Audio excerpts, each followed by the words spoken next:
여호와의 이름 다섯 번째로 여호와 삼마. 여호와 삼마는 여호와는 거기 계신다. 따라 하십시다. 여호와 삼마. 여호와는 거기 계신다.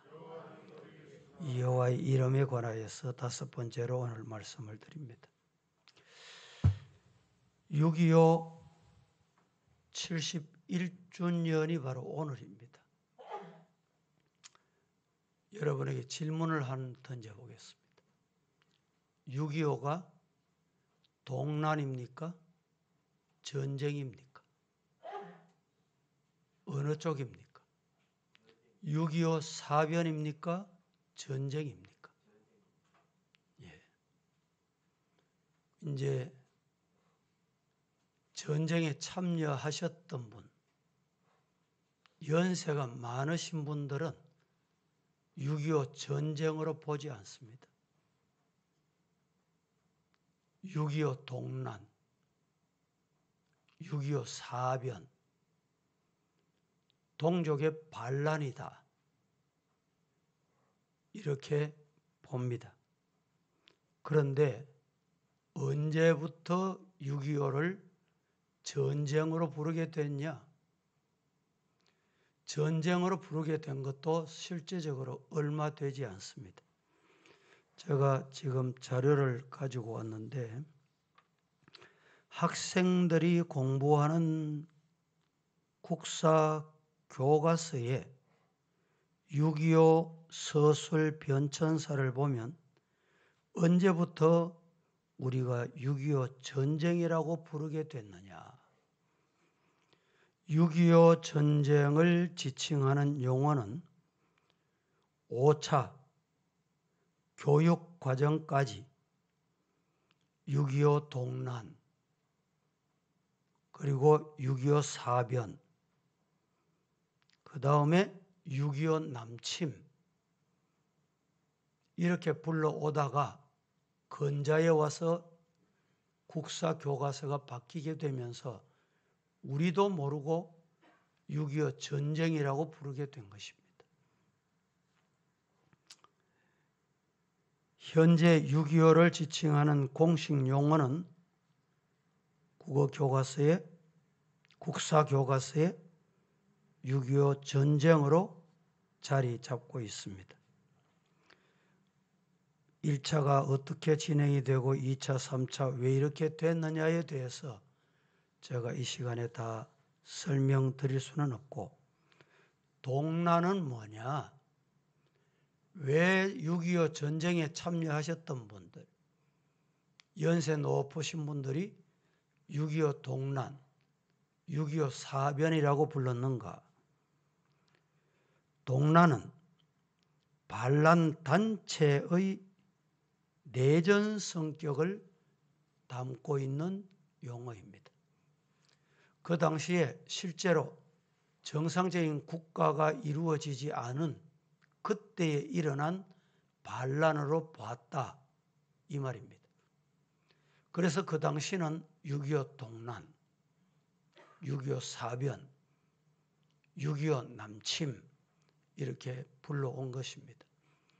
이 단어 속에 깊이 있는 뜻은 이름은 바뀌었더라도 우리 성도들은 잊어버리면 안 됩니다. 의식이 불분명해지면, 역사가 희미해지면, 여러분 역사를 모르면 결국에는 변질이 됩니다. 우리 교단이 나누어지면서도 지금 우리 교단과 통합적 교단에 교회 역사학자들이 있습니다. 이 역사학자들이 기록해 놓은 것을 보면 자기 입장에서 기록을 해 놓습니다. 이제 통합측에서는 우리 합동과 나누어질 때 1958년 총회 때 경기노회의 총대 사건으로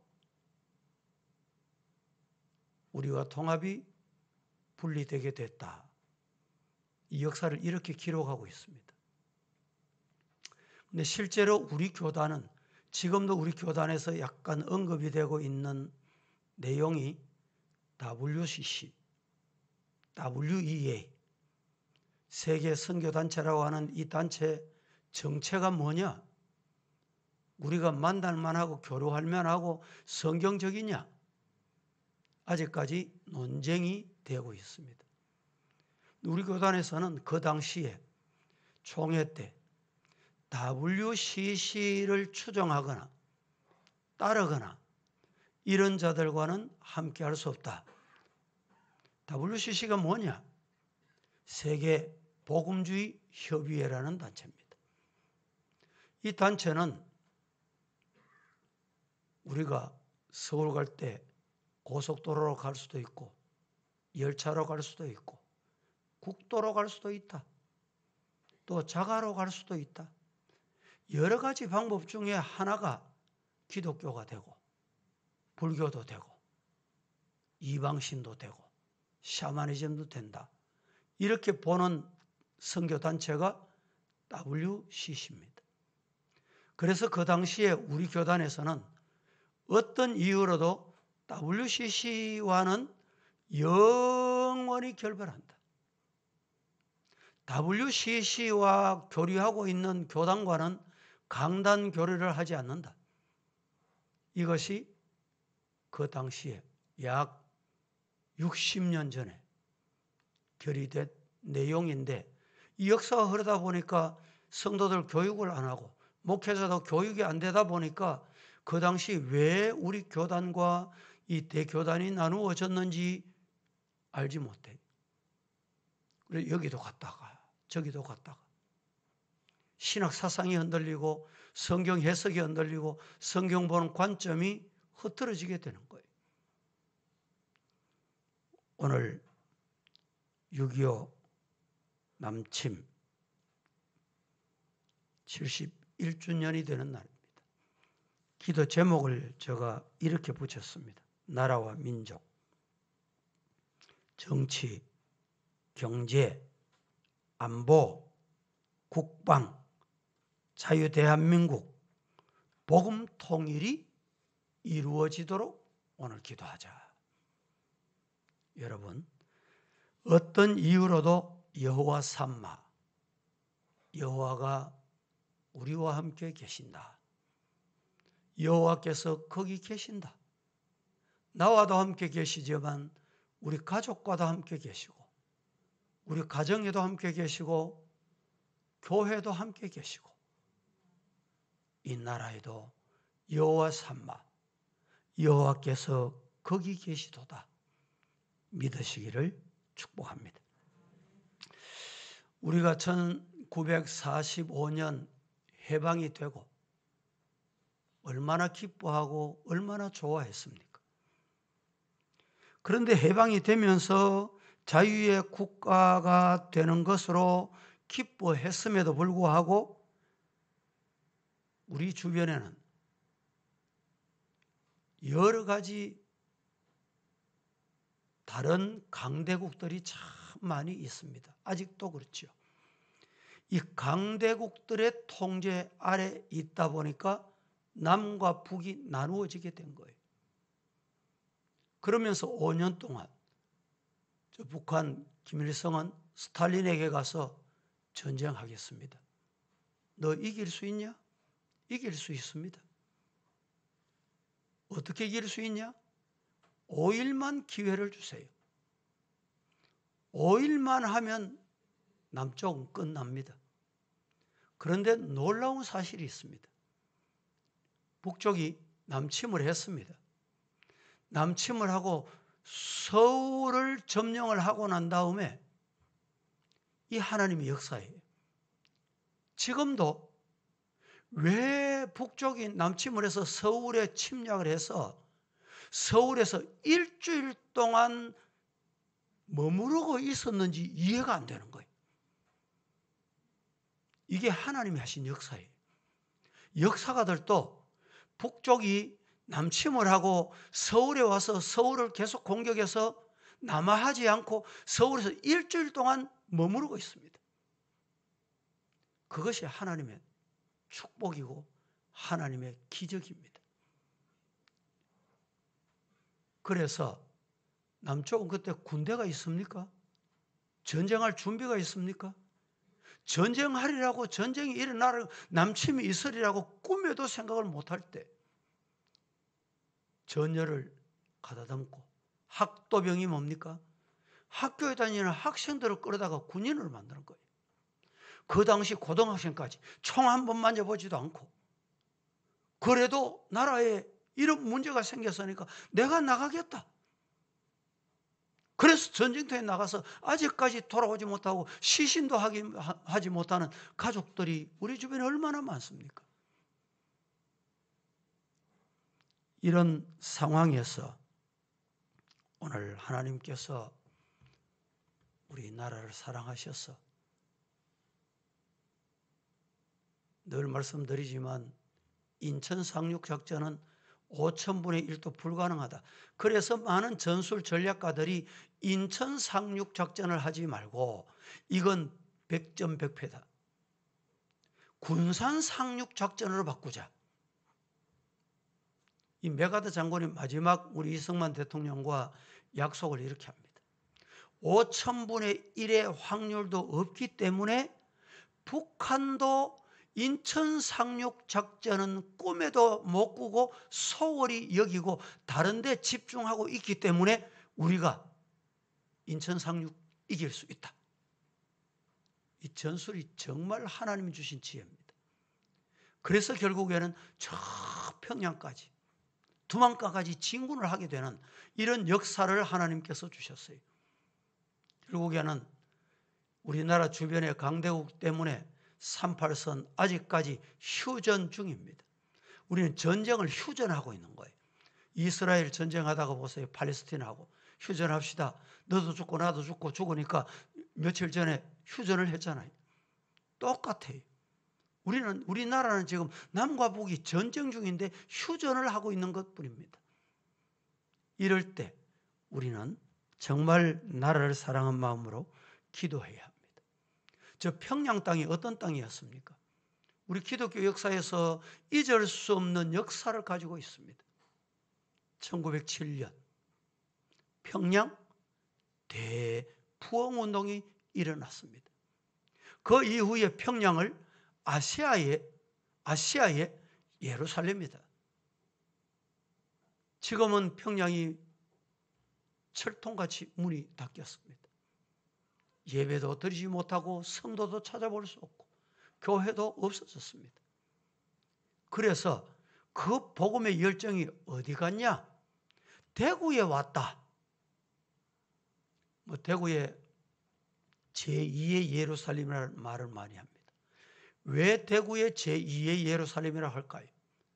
다른 지역보다 기독교율이 높습니까? 다른 지역보다 교회가 많습니까? 인천은요, 대구하고 인구가 비슷했어요. 그런데 대구는 교회가 1,600개인데 인천은 교회가 2,900개입니다. 군산이나 전라북도 같은 경우는요, 이 기독교인의 프로테이지가 39%예요. 대구는 지금 9%밖에 안 됩니다. 대학생들은 7%에서 더 내려갔대요, 지금. 비참합니다, 지금. 그런데 어떻게 대구가 제2의 예루살렘이 됐을까? 이유는 평양에 한국의 예루살렘이라고 불리우던 그 신앙의 열정과 평양 대부흥의 운동의 역사가 피난민들이 남하를 해서 가장 많이 자리 잡은 곳이 바로 대구입니다. 우리 남산동, 저쪽 남산 1동, 2동, 또 북부교회 주변에 이 침산동, 칠성동, 이 피난민들이 신앙의 자유를 찾아서 다 버리고 남하를 합니다. 피난을 했어요. 그래서 그들이 와서 며칠이면 다시 올라가리라, 얼마 후면 다시 복귀하리라 생각을 하고 왔는데 그렇지 않아요. 그래서 그들이 생명 걸고 예수 믿고 대구가 복음화되는 일에 일익을 감당하게 된 것입니다. 그래서 대구의 갑부들, 대구의 부자들, 제가 아는 사람도요, 북한에서 맨손으로 넘어와서 정말 생명 걸고 재산을 모으고 일해가지고 대구에 이 참 하나님의 복을 받은 남한 이북 분들이 얼마나 많았습니까? 우리 교회도 과거에 이 이북, 남한, 북한 분들이 이 시작이 됐다고 해도 틀림이 없어요. 물론 시작은 정동만 장로님인가? 정동윤 장로님. 서문교회에서 교회 개척해야 되겠다는 사명 가지고 나오셨는데 그 당시에 그렇게 예배를 드릴 때 면화창고에서 바로 옆이 수용소니까 제가 부임했을 때만 해도요, 일광교회 주변에 피난민 수용소 그대로 있었어요. 거기서 제일 좋은 건물이 하나 있었는데 그 건물이 뭔지 아세요? 가장 좋은 건물이 하나 있었어요. 그게 공동 화장실이었어요. 오전에 일찍이 신방을 나갑니다. 신방을 나가면 그때 일어나서 이제 공동 화장실 가겠다고 동네 주민들이 줄을 쫙 서 있곤 이랬어요. 그런데 그곳이 지금 이렇게 변화됐습니다. 여러분, 우리가 하나님 앞에 정말 지금은 나라와 민족을 위해서 기도하되 구체적으로 기도해야 될 때입니다. 어제 대구의 어떤 장로님이 저에게 전화 왔어요. 그분이 저에게 전화하면서 막 숨결이 막 이렇게 좀 다급한. 아이고, 목사님, 큰일 났다는 거예요. 아니, 뭐가 큰일 났냐고. 큰일 나면 당신 교회 목사하고 통화하면 되지. 왜 내게 또 전화했냐고. 자기가 아주 가까이 하는 어떤 권사님이 대구 시청을 갔대요. 시청을 갔는데 시청에서 교육 프로그램이 붙었더래요. 교육 프로그램이 1차가 끝나고 2차가 끝나고 3차 모집을 한대요. 3차 모집하는데 그 교육이 뭔지 자세히 들여다봤대. 들여다보니까 뭐 주민 무슨 이렇게 이름을 붙여가지고 이제 저 북쪽에서 하고 있는 이런 제도를 지금 정부에서 지시를 해가지고 이 지자체마다 이것을 시행하도록 교육을 하도록 젊은이 사상 신앙을 바꾸도록 지금 교육하고 있는데 목사님 이게 도대체 어떻게 된 겁니까? 이 일을 어떻게 해야 됩니까? 여러분, 우리 성도들도 눈을 떠야 돼요. 지금 나라가 어떻게 변해가고 있는지, 변질돼 가고 있는지 아니면 바로 가고 있는지 우리가 눈을 뜨고 봐야 돼요. 장로님 말로만 안 되고 내가 장로님 말씀을 들어서는 도저히 이해가 안 됩니다. 대구가 가장 보수주의, 낙동강 전선에서부터 복음을 지켜온 이 대구 땅이 어떤 땅인데 대구에서 그런 교육이 있다니요. 있을 수 없는 일이잖아요. 만약에 그런 일이 있다면 안 되지요. 장로님 말을 듣고 나는 이해가 안 된다. 그 근거를, 그 자료를 내게 한번 보내보라고. 그래 하시겠다고 약속을 했어요.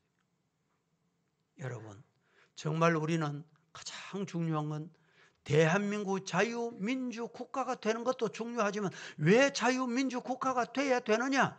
마음 놓고 하나님 앞에 예배드리고 찬송하고 성전에 모이고 세상으로 나가 흩어져서 믿지 않는 이방인들에게 복음을 전해야 될 거룩한 사명을 우리에게 하나님이 주셨어요. 이 사명 감당하기 위해서 우리가 오늘 이 자리에 오게 된 것입니다. 여러분이 예수 믿고 나 혼자 복받고 하나님이 나와 함께 계시면 돼. 그러면 끝나는 거야. 그겁니까? 하나님이 그렇게 하라고 하나님이 이 땅에 우리와 함께 하시는 게 아닙니다. 세상에 나가 죽어가는 영혼들에게 복음을 전하라. 주님의 말씀을 외치라. 듣든지 아니 듣든지 전하라. 할렐루야. 그 첫 번째로 오늘 하나님의 언약은 예외가 없다. 우리 사람은 예외가 참 많습니다. 당신은 늦게 믿었기 때문에 예외. 당신은 나하고 의견이 다르기 때문에 예외. 당신은 술을 많이 먹고 개망나니까 때문에 예수 믿으면 안 돼. 예외. 오늘 성경은 12문이 12지파 이름을 따서 12문을 만들었어요. 하나님은 예외를 두시지 않으십니다. 이스라엘이나 이방인이나 누구라도 잘난 사람이나 못난 사람이나 가진 사람이나 못 가진 사람이나 어른이나 아이나 예외 두시지 않습니다. 성경 봅니다. 30절 오늘 다 함께 시작. 그 성읍의 출입구는 이러하니라. 북쪽의 너비가 4,500척이라. 출입구를 두셨어요. 출입구는 뭡니까? 누구든지 다 들어올 수 있도록 만든 문입니다. 오늘 이 말씀에 나오는 이 성읍은 동서남북 사면에 12지파 이름의 문이 있었습니다. 계시록 21장 9절 이하에 보면 그 성읍이 새 예루살렘인 것을 우리에게 말씀해 주고 있습니다. 이 성읍은 지상에 있는 어떤 성읍이 아니라 하나님의 나라 건설되는 새 예루살렘 성을 의미하는 말씀입니다. 구원받은 백성들이 들어가는 곳을 말씀합니다. 이 성읍의 동서남북 사면에 12지파 이름을 딴 문이 나오는데 이것은 하나님께서 택하신 백성들, 언약 안에 속한 모든 이들을 단 하나도 제외하지 않고 새 예루살렘 주인공이 되도록 하시겠다, 이런 의미로 이 말씀을 주시고 있습니다. 두 번째, 성도는, 예수 믿는 하나님의 자녀들은 구원의 통로가 되어야 돼요. 이방인들에게, 믿지 않는 이들에게 구원의 통로가 되시기를 예수님 이름으로 축복합니다. 조금 깁니다. 31절부터 34절까지 합독합니다. 같이 시작. 그 성읍의 문들은 이스라엘 지파들의 이름을 따를 것인데 북쪽으로 문이 셋이라. 하나는 르우벤 문이요, 하나는 유다 문이요, 하나는 레위 문이며 동쪽의 너비는 4,500척이니 또한 문이 셋이라. 하나는 요셉 문이요, 하나는 베냐민 문이요, 하나는 단 문이며 남쪽의 너비는 4,500척이니 또한 문이 셋이라. 하나는 시므온 문이요, 하나는 이사갈 문이요, 하나는 스불론 문이며 서쪽 4,500척이니 또한 문이 셋이라. 하나는 간 문이요, 하나는 아셀 문이요, 하나는 납달리 문이며. 오늘 여러분들이 본문 내용을 이 예배를 마치고 집에 돌아가셨어도 꼭 시간이 있는 분이 아니고 시간을 내셔서 본문은 한번 읽어보세요. 오늘 저를 통해서 주시는 하나님의 메시지가 읽으면서 깨닫는 은혜가 있기를 주님 이름으로 축복합니다. 새 예루살렘은 12지파의 이름으로 세워진 문이 있는 것은 하나님의 백성들이 어느 곳이든지 세상 사람들을 구원으로 이끄는 통로가 되거라. 동쪽 문이든지 동쪽의 세 문, 서쪽의 세 문, 남쪽의 세 문, 북쪽의 세 문, 이 문들은 하나님이 구원의 통로로 누구든지 들어올 수 있도록 예비해 놓으신 문이다. 하나님에게는 예외가 없다는 말입니다. 나같이 의로운 사람은 교회 갈 수 있어.